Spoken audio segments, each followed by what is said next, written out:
day and welcome to Escape Down Under, a special podcast series brought to you by the team of Escape Collective from the ground at the Tour Down Under.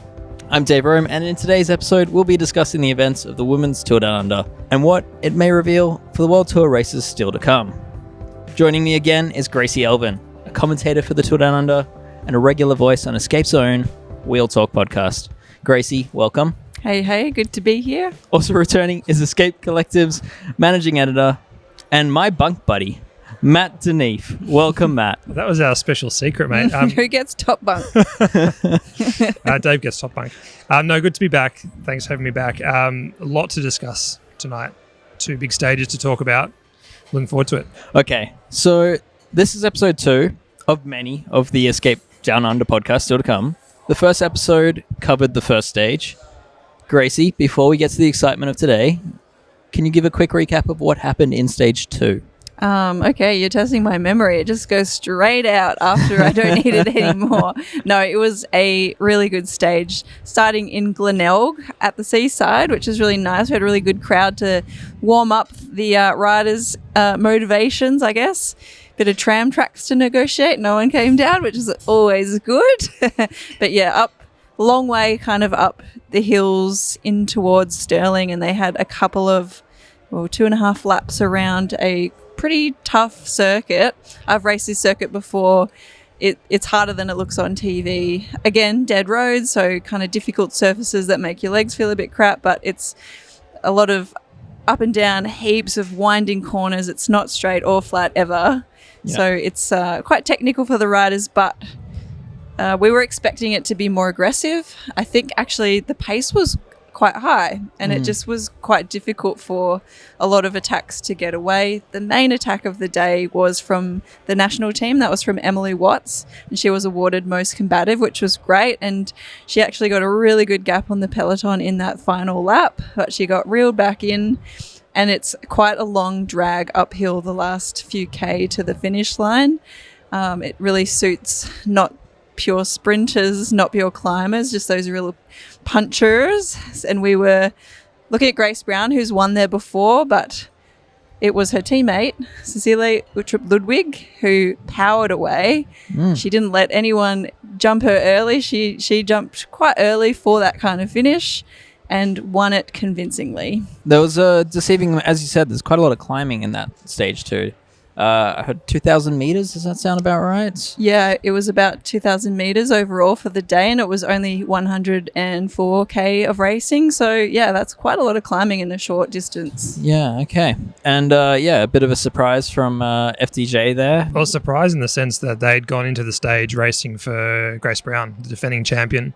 And apparently she came to the team, or said to the team on the radio, with a lap to go on the circuits that she wasn't feeling well, and that they should race for Celia instead. And from there, they just changed plans beautifully. And as I wrote afterwards, pretty good having a world-class bike rider as your plan B, someone who's won a stage of the Tour de France Femme.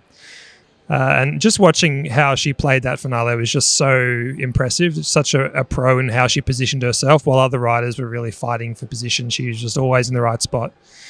And yeah, just bided her time on a really tricky finale, as Gracie said. And then, yeah, with 200 meters to go, whatever it was, just opened up, and yeah, the gap was massive, probably 5 bike lengths by the end of it. Yeah, very, very dominating, I guess, in the last few 100 meters. But it was unexpected, I guess, coming, you see a lot of the Australians seriously on form, and this is something you spoke about in the first episode, Gracie.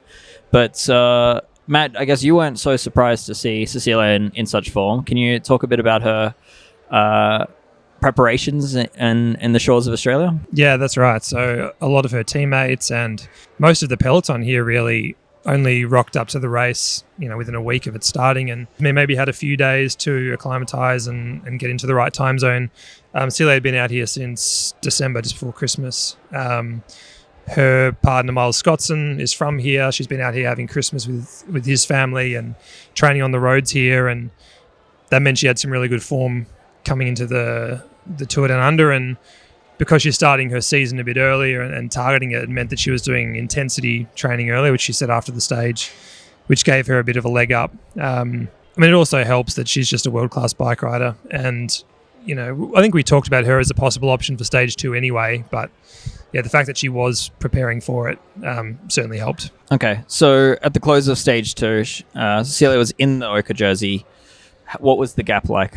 Where were the standings? Yeah, so we had a couple of riders within a few seconds, right? We had Solo a couple of seconds behind. We had Ruby Roseman Gannon 3 seconds behind.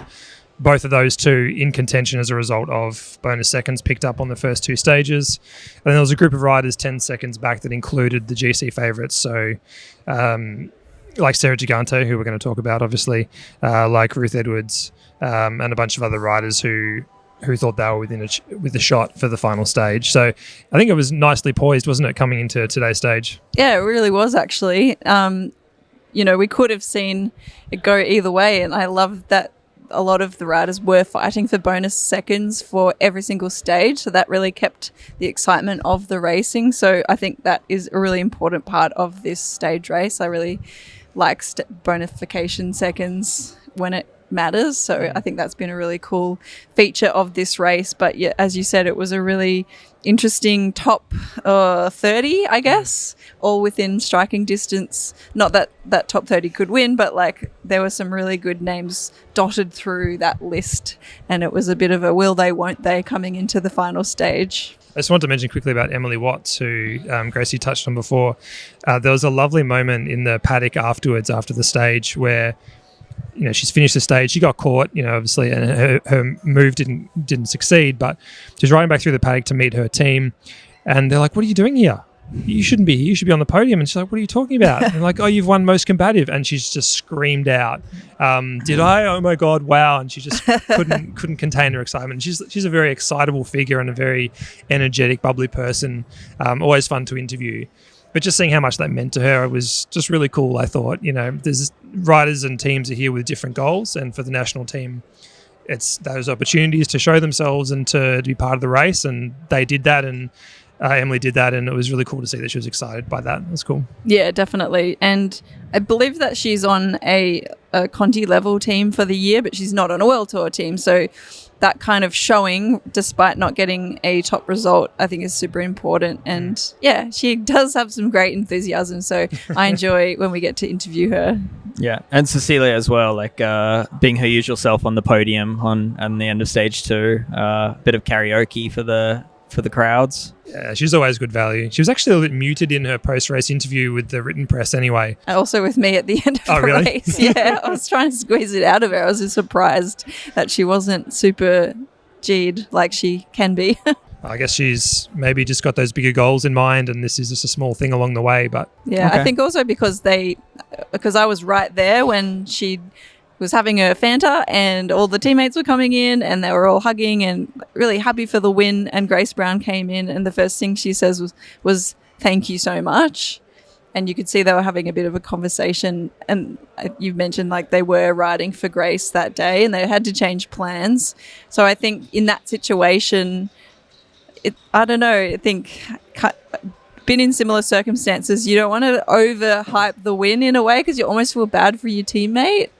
So I think there was a kind of some mixed feelings there. She was really stoked to win and she was really proud, and the team did a good effort. But, I think that really gave me a sense of how close they are as colleagues and teammates, in that Celia was actually just maybe being respectful of Grace that day. All right, well, let's move on. Let's talk about today. The final stage of the Women's Tour Down Under, the stage that ended up setting the result, and it turned out that the bonus seconds didn't play so much into the winner of the event. Can you set the stage? Where did the stage start? Where did we end? A bit of a historic moment for the race, I guess, heading to Willunga. Yeah, no, it was a fantastic day and really anticipated stage for the tour. People would have been talking about it for months beforehand, if not a year, knowing that this was coming up. We have had a women's race up Willunga Hill in 2021, I believe, but it was not an international race. That was during COVID times, and so it was really more of a NRS race, I guess. And that was where Sarah Gigante got the Strava record. She was flying. But we haven't seen it at this top level of the Women's Tour Down Under. So, yeah, it was really exciting to see it. We started in the CBD, pretty much outside of the Hilton, and they made their way kind of in the foothills going south, and that was where we saw some really good launch packs for attacking. We saw some really strong riders from some of those smaller teams getting into the groups, and they were out. A couple of them were out there for quite a long time, but as we were coming closer towards the circuit, the bunch was swallowing them up. So also wanting to swallow up some of those extra bonus seconds. That was really important for the stage for some of these riders, particularly riders like Ruby Roseman Gannon, who ended up in provisional lead on the road at one point. Yeah, I think she was leading by a second in the stage. And once we got through kind of past the Willunga turn-off, they turned right instead, and that was like this perfect opportunity to put it in the gutter. And that was where we saw the more of the Dutch flavoured teams, and Lidl Trek put it in the right-hand gutter. So that was when I started getting excited. And they didn't do a lot of damage. It wasn't like true crosswinds, but the talking point of that point in the race was that Sarah Gigante was having some trouble. She had Ali Wollaston with her, and at one point they were dropped with Grace Brown, actually. So they were scrambling, and luckily there was another corner coming up that they could tack back on. We saw another bonus second sprint on the beach, and then you could see that bunch kind of just relax a bit, knowing that maybe this is the end of the aggression. And then you could see FDJ, Jayco putting some riders on the front, setting a pretty strong pace, really not letting a lot of teams want to attack from then on. And it is a bit of a drag all the way up to Willunga. So it's not flat into the hill. It's actually it's uphill to the hill. And so you can be quite in the red before you even hit the Willunga climb. Who was looking in control of the race at that point before they got to the Willunga hill, before they actually got to the final climb? Yeah, good question. The FDJ team were really taking control of the race. Same with Jayco. They're really positioning well. Lidl Trek as well, really protecting Spratty. Spratty didn't put a foot wrong all day. It's really cool to watch her. She knows her way around the bunch. Really those top teams, a couple of the other teams as well. I think DSM were really protecting Ninka and Francesca Barale. So yeah, it was good to see a bit of organisation there from those bigger teams. Matt, I'm going to throw to you on this one, but I guess as they hit the climb, what is it about Willunga that makes it so iconic and pivotal to the race? I mean, I guess I'm referring to the history of the men's race, but I guess it absolutely applied today too. Yeah, I mean, it's got a history to it, is part of it, and we've seen the race decided here so many times in the men's race. But it's an interesting climb in the sense that it is only 3 kilometres long and about 7%. So it's not brutally hard or long. So we've seen in the past that sometimes the climbers and the kind of stronger all-rounders can mix it up there. And we've often seen a situation where while the climbers, normally Richie Port, wins, the stronger all-rounders are still close enough that they can still be a factor in the GC, which was why the bonus seconds were such a factor in the first 2 stages here, was why Jayco and so on were working so hard to be there at the front of the climb, the base of the climb, so that Ruby had the best shot of taking the win there. But it sort of didn't matter in the end, really. Like if you look at how it unfolded from there, and we'll talk about the climb in a sec, but there was a point just before they got to the climb where I said to someone else in the press room up at Willunga that like Gigante had no business winning that stage, really, in a way. Like how badly positioned she was at times throughout the stage, how difficult she found it. There's a lot of time spent like in the wind at the front of the bunch, off the back. Spent a lot of time spent chasing up the side of the bunch while her teammates were behind her. Just things like that you could see she wasn't comfortable in the bunch and was struggling. And it wouldn't have been a surprise for her not to get to the base of Willunga today after all the work that she had to do. So then what followed became even more impressive. Clearly a big box of matches to play with in the day. Yeah. But yeah, big kudos to some of those teammates. They were really crucial. And she acknowledged that in her interview, saying 20 minutes after the race had finished, I'd probably still be out there if I didn't have these girls. So she was really proud and grateful for that. And Ali Wollaston, she did a huge amount of work, especially leading into the base of the climb. So yeah, Gigante had some really good support out there. Yeah, Walson was monstrous this week. Like, not only the stage win, but then her help throughout and going back to pick Gigante up from further back in the bunch and bringing her up, then leading into the climb. I had the privilege of walking out of the press room just as Gigante won the stage and saw Sarah's mum Kerry and brother Scott running up the side of the course, pushing barriers out of the way, climbing over to get onto the course and all that. And so I got to see them hug Sarah and everything at the top, which was amazing. But then also seeing all of Sarah's teammates arrive one by one at the top. And not only Sarah giving them a big hug, but Sarah's mum giving them a big hug, saying thank you. And, you know, there was this real beautiful reciprocal respect between Sarah for her teammates and being how appreciative she was for their work.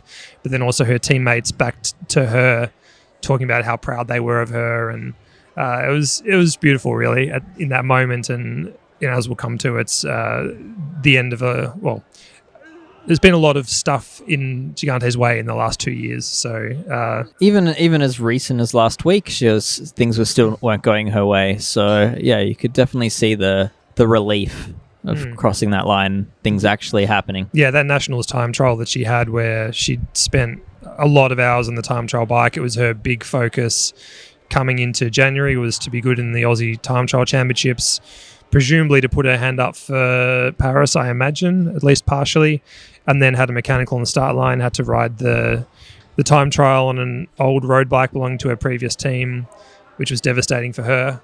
But in a way, for us as journalists, selfishly, it makes the redemption story even better. You know, it's like another obstacle in the way, and then overcoming that, it just made it all the more special. Okay, well, we do have an interview to throw to with Gigante, but before we get there, is it worth discussing what happened on the climb behind the fairly dominant performance? Yeah, I think so. Well, I was expecting her to attack at the bottom and then just pull out a few of the favourites and then have a bit of a play, which I think that's pretty much what happened. Sarah went as soon as the road went upwards more so. She pulled out those favourites. She pulled out Seeley, she pulled out Spratty, she pulled out Neef Bradbury and Ninka Vinka, who was the surprise package of the day. That was really interesting. And Ruth Winder was there, Ruth Edwards, I should say. She was there as well. But then they kind of just started dropping off one by one. The top four favourites were in there. And then maybe halfway up, I think it was, Sarah just put it into another gear and just went for it. But there'd been a couple of splits by then. So by that stage, it was just Vinka with her and she dropped her as well and just powered away. So it was cool because she actually was 10 seconds behind Vinka, I think, on GC. I'm pretty sure I looked it up as I was watching it, just like wondering how I needed to do the calculations before the interview.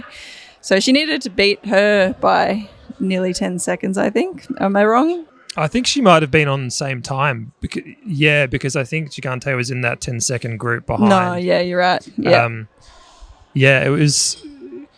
I was speaking to Gigante's DS, Savas afterwards about how it unfolded, and he was saying that, you know, the plan was for her to attack higher up the climb, you know, where Richie Port always made his move. And in the team meeting, apparently Sarah got up and said, no, I want to go from the bottom, like she did at the Festival of Cycling 3 years ago. And he admitted afterwards that he was really nervous about that, not least because it was a block headwind up the climb today, which didn't suit a solo rider. And Sarah said, no, I'm going to do this. I've got the form. You know, I can do this. I believe it. And so they went, all right, well, fine. We're going to back you to do that, which is pretty incredible and good on the team for doing that. And then she paid them off. But thanks to that block headwind, she did not get her PB on Strava. I looked it up. Yeah, she spoke about that afterwards, actually, in her interview for the written press. She said she didn't get the QOM because of the headwind. She did do her best power for that particular effort, and that she's coming back on Saturday for there's like a time trial on Willunga, which Richie Port's coming down for, and she said. Richie's retired and I'm not, so watch out, was her quote. Good. Which is great. But yeah, it was Seeley that capitulated completely on the climb. I think she was also the surprise. She looked so good all through the day, and of course from the stage before, the second stage, she looked like, wow, okay, she's she's going all right for this point in the season. And then, probably around that halfway mark on the climb, she couldn't even hold on to those other 4 riders. So she was very disappointed on the finish line. You mentioned Ninka before, second place of the day. I'm keen to know more about her, partly because her name's quite great to say, Ninka, but also, it was a pretty impressive performance for such a young rider. Yeah, and to be honest, I don't know a whole lot about her besides that she's in the second year of her contract with DSM. She rode for the what is now the AG Insurance Sudal team before that, which was an under-23 team at the time. She's obviously an incredible talent. She spent most of her last year riding for her teammates, and she said at the finish that she'll go back into that role now. This was her opportunity. Her and Franziska Koch were their 2 leaders for today's stage, and they both had the opportunity, and she took that, and she was very surprised with how well she did. But now that that's done, when she gets back to Europe, she won't get any more chances. She'll just be in domestic mode for the rest of the season. So it's kind of how it goes, I guess. But I think we're going to be hearing more about her in the future if she keeps riding like that. Yeah, well, I think that's what she thinks the plan is, but I'd say that she might get a couple more opportunities. I think this is, such a great result. It's Australia. We're not in Europe, but it was still quite a good field, and it's a proper climb. So I think that her team will be very pleased with that, and they'll go, okay, what else can you do? Yeah. 19. Yeah, name to watch for sure. Yeah. And Neef Bradbury in third as well on the stage and on the GC. And she's a rider that's been around for a couple of years now. She came up through the Zwift Academy program, a really strong climber. She's been great at Aussie Nationals the last few years. Been a great young rider for a while now, and great to see her getting onto that podium. And who does Neef ride for? Canyon SRAM. Okay. We can expect some good things this year from Neef. I'm really pleased to see her just getting stronger and stronger. Yeah, that's what I was going to say. That she's a rider that does seem to be just progressing little bit by little bit, and hopefully this is the start of a really strong year for her. Okay. All right. Well, before I continue, let's perhaps throw to Gigante's interview and from with the top. Gracie. With Gracie. Yeah, this is the TV interview. Get to hear my voice again. Of Willunga Hill and winner of the overall Oka jersey. Emotions are high. Please tell me how that feels. I can't even begin to tell you how much it means. After I lost one here 3 years ago, and 3 years ago, and it felt like everything went wrong since then in so many ways. And to come back in full circle with my new team, and they believe in me so much, and I'm so grateful to everyone that kept believing in me, even when I didn't. Yeah, it's just so special. Yeah. Super special, and it looked like a really difficult day before the climb. You had to fight all day. Your teammates were fighting all day. Can you speak about what it was like riding in those crosswinds? Yeah, it was really difficult. My team was so amazing. I've been so many of their matches and a few of mine, but they just, even though it's dropping the wheels, they kept believing me. And oh my God, Kim, you're a legend. Thank you so much. Well done, girl. We did it. Thank you. Well done. Yeah, like the whole team, from start to finish, the whole tour. And yeah, I can't believe it. It's our first tour as a World Tour team. Ali won the first stage, I won the last stage, and together we all won the Oka jersey. It's just crazy. Yeah, you really did it all together today, and what a great way to start your season. What else are you looking forward to? I'm just so happy to get, a win. It's pretty tough when you're only 23 and then everyone's, well, not everyone, but lots of people think you're like washed up, like sometimes I did too, and it was just so hard to keep believing in myself, but I did, and like AG Sudal did too, and yeah, now we won, so I'm just gonna soak it up.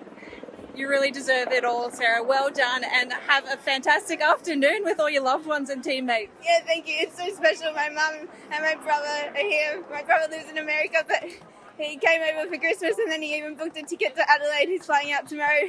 I'm so happy they could be here. Yeah, thank you so much. Thanks, and Natasha for taking a chance and signing me. I'm just so grateful to have a chance to race again and show that I'm back. And thanks to my coach, Dylan Lizzie, for he never stopped believing in me. My mum as well, but I mean, that's what mums are for. So yeah, thanks to everyone that did believe in me. Yeah, that's a really cool interview, and so nice to see her. Such an outpouring of emotion, really, and I really love that line about people saying that she's washed up at 23. She's been through so much over the years. The injuries, the illnesses, that horrible heart scare that she had a couple of years ago. It's been incredible. It must have been pretty cool getting that interview on the finish line there and seeing all that come out of her. Yeah, no, it's nerve-wracking but fun to be on the finish line interviews at these kind of races, because you see them cross the line, you see that disbelief, excitement, they're stopping, and on a hilltop finish it's easier because they stop in front of you rather than 100 meters past you. It's also strange that something to note that some people don't really think about is when you win a wet race, the first person you see is usually just your swanee. And it's just the best feeling ever to win a race, and then you're like, who do I celebrate with? Yeah. But like you said earlier in the podcast, her mum and brother were doing anything they could to get on course. So it was only moments before they were there, and more teammates were coming in.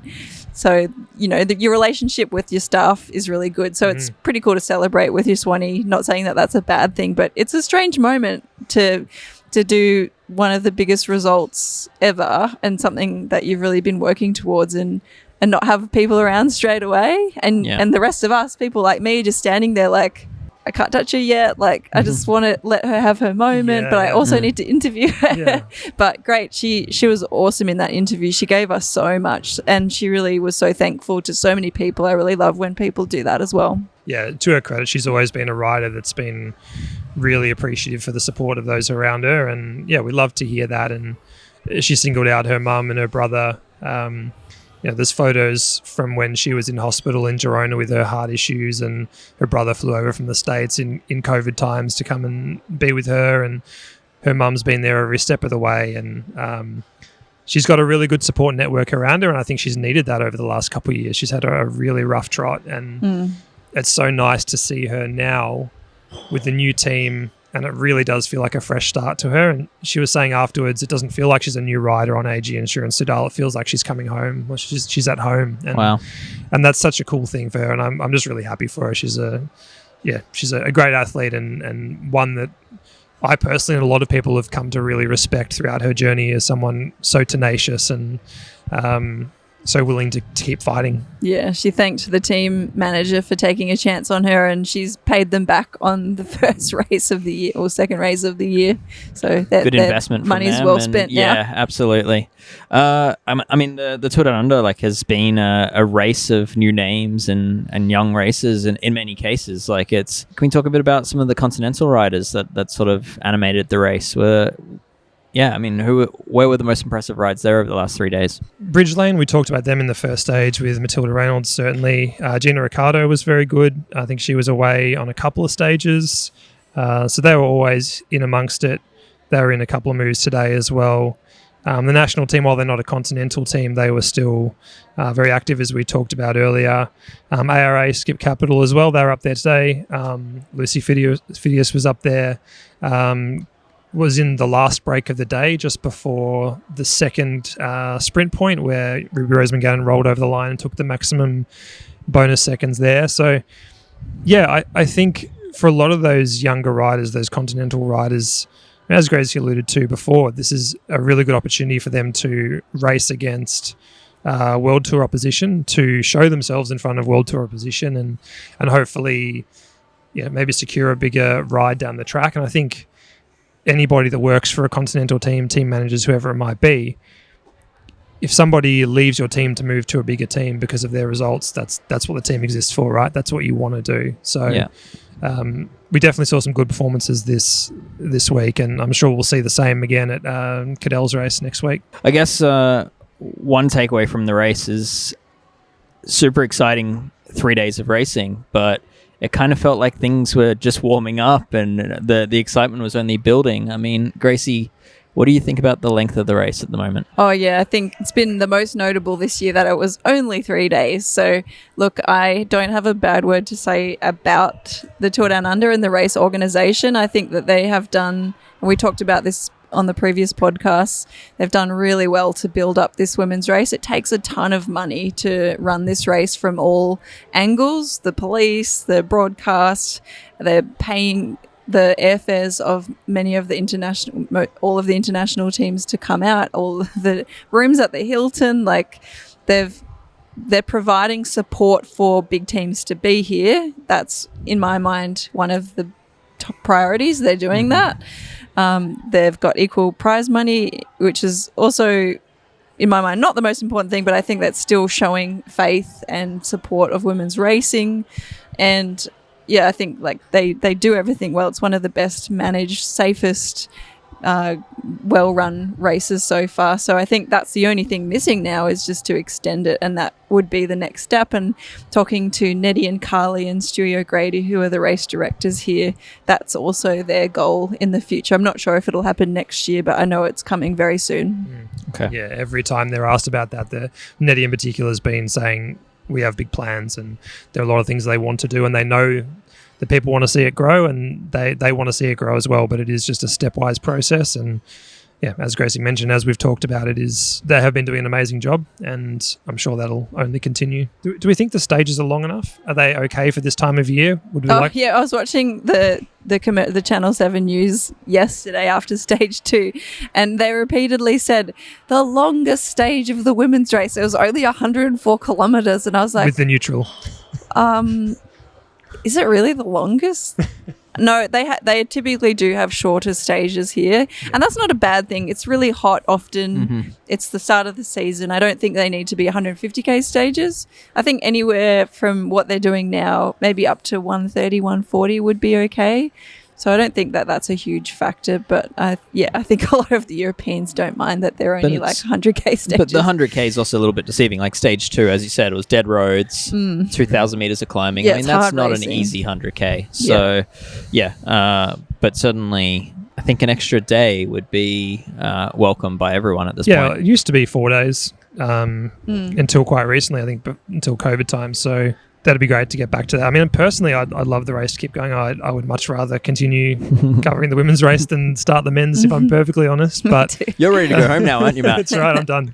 Yeah. So it's a shame we didn't have a bit more of a build-up before the Willunga finale, but that's fine. Yeah, the women give better interviews. Yeah. Absolutely. Yeah. Let's talk a bit about what this race actually might tell us for the season to come. Is it too early to tell who's in form, who's going to be in form? I mean, it is very early, and I don't know how much bearing it has on the, quote, real races, end quote, later on. But, I mean, I think it is interesting to see Celia out here doing so well early. I wonder what that means for her spring and how she adapts her training and her preparation building into those classics. We won't know until that comes around, obviously, but that is interesting and something different to previous years. And I think the thing that I keep coming back to is just what it means for Sarah Gigante. And she doesn't know what her program looks like at the moment, but I'm just really excited for her. The fact that she only got one race last year, and, you know, she's going to get more opportunities this year for sure. And I'm excited to see that. It was a much needed boost to her confidence. Yeah, for sure. Yeah. I mean, Grace, you might have more thoughts on that and what it means going forward, but I suspect it's probably not all that indicative of things going forward. Yeah, not hugely indicative. I think more so looking from the riders falling behind. You don't need to be bombing here if you want to be doing well, even in the spring classics. But I think if you're a tour rider, doesn't matter. But if you want aiming for some of those spring classics, and keep mentioning this, but the end of the Olympic selection period, if you are struggling a bit now, it's almost like you've left it too late. You don't need to be winning, but you need to be there or thereabouts in the front group. And we have seen a couple of riders struggling more than I would expect. So I think more looking at the back end is more interesting than the front end. So in my opinion. speaking for Australia, like, how important was the Tour Down Under for an Olympic selection?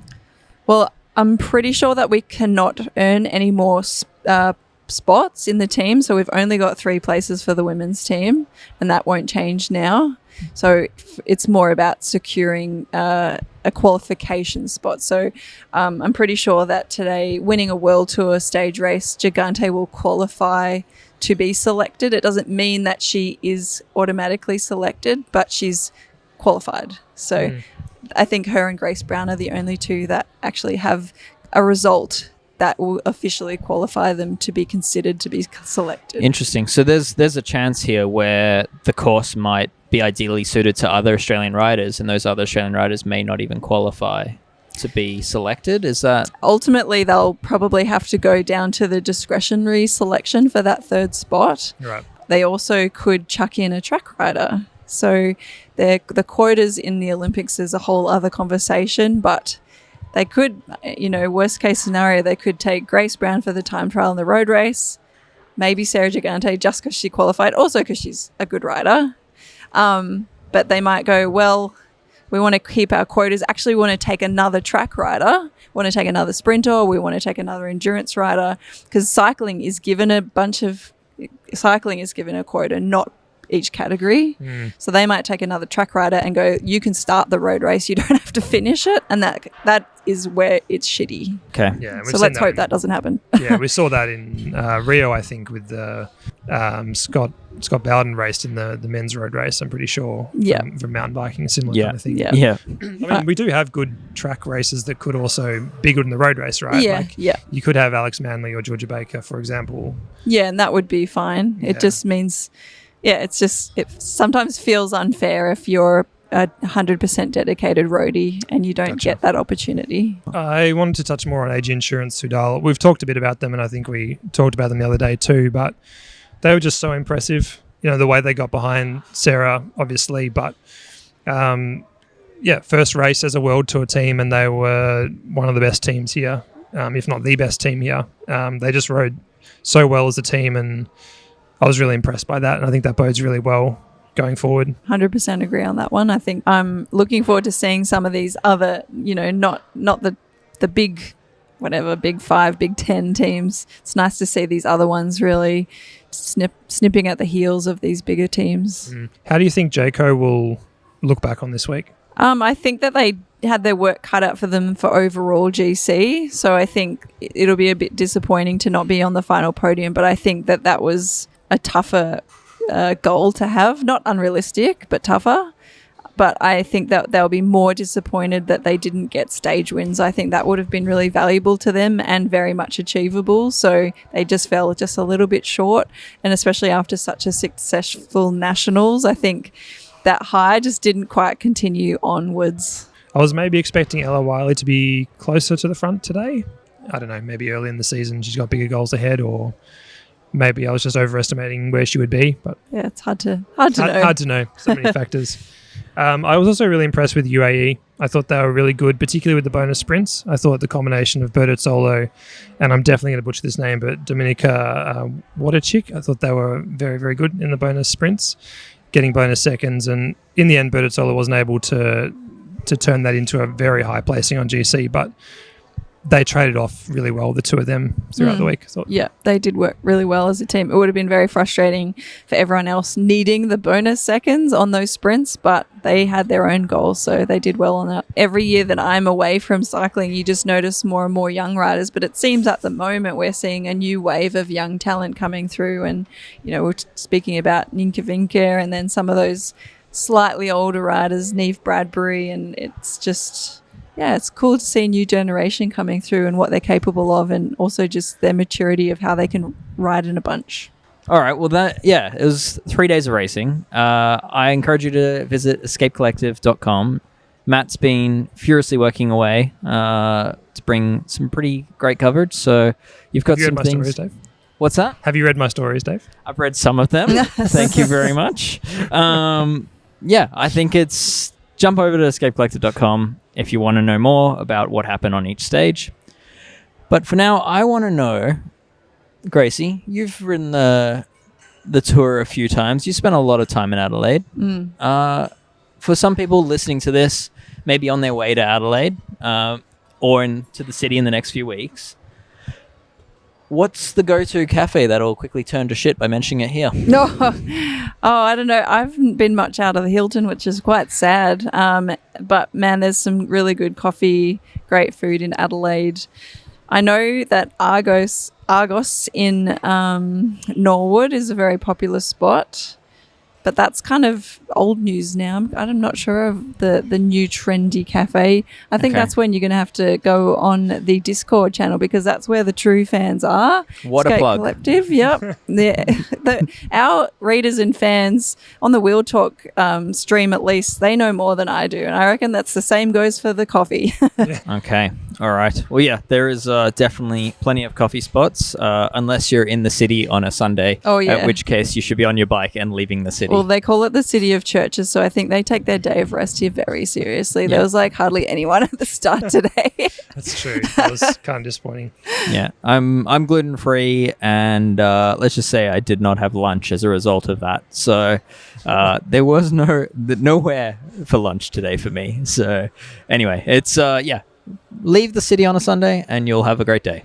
They're also doing a bunch of construction in town. Yes. Which means that a bunch of the cafes that we would normally go to just don't exist anymore, which has been tricky. Yeah, no supermarket in town. So, but thankfully, a lot of the good accommodation, a lot of the good restaurants, a lot of the good cafes are just a short ride out of town. So, I think Tiffany Cromwell would be the best person to ask. Okay. Actually. That's a great shout. Yeah. all right.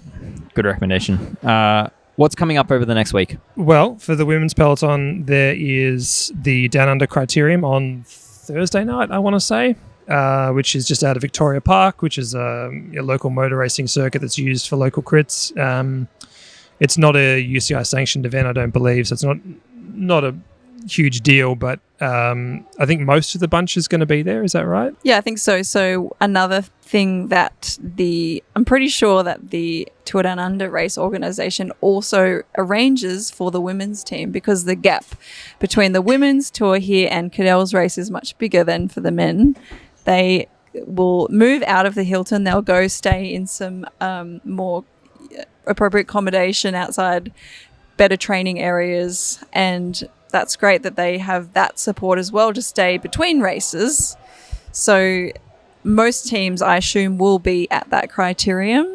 I think it would be elective to go, but I think why not race? I reckon we'll see most of those faces there, a little bit freshened up from the weekend of racing. Yeah. And then from there, eventually over to Geelong, and there's a midweek criterium there as well in the lead up to Cadell's race, which unfortunately, well, the men get a UCI classified one-day race. The women get a criterium, which is effectively a bay crit, which will be good. It'll be good to watch, and it's out down on Eastern Gardens where I think you might have won there before. You won a bay crit there, didn't you? Yep. Yep. Won Eastern Gardens before. Yeah. So, I mean, that'll be good to watch. And then I think that's on the Wednesday night, and then Cadell's race on the Saturday for the women. So that'll be good. One-day World Tour race.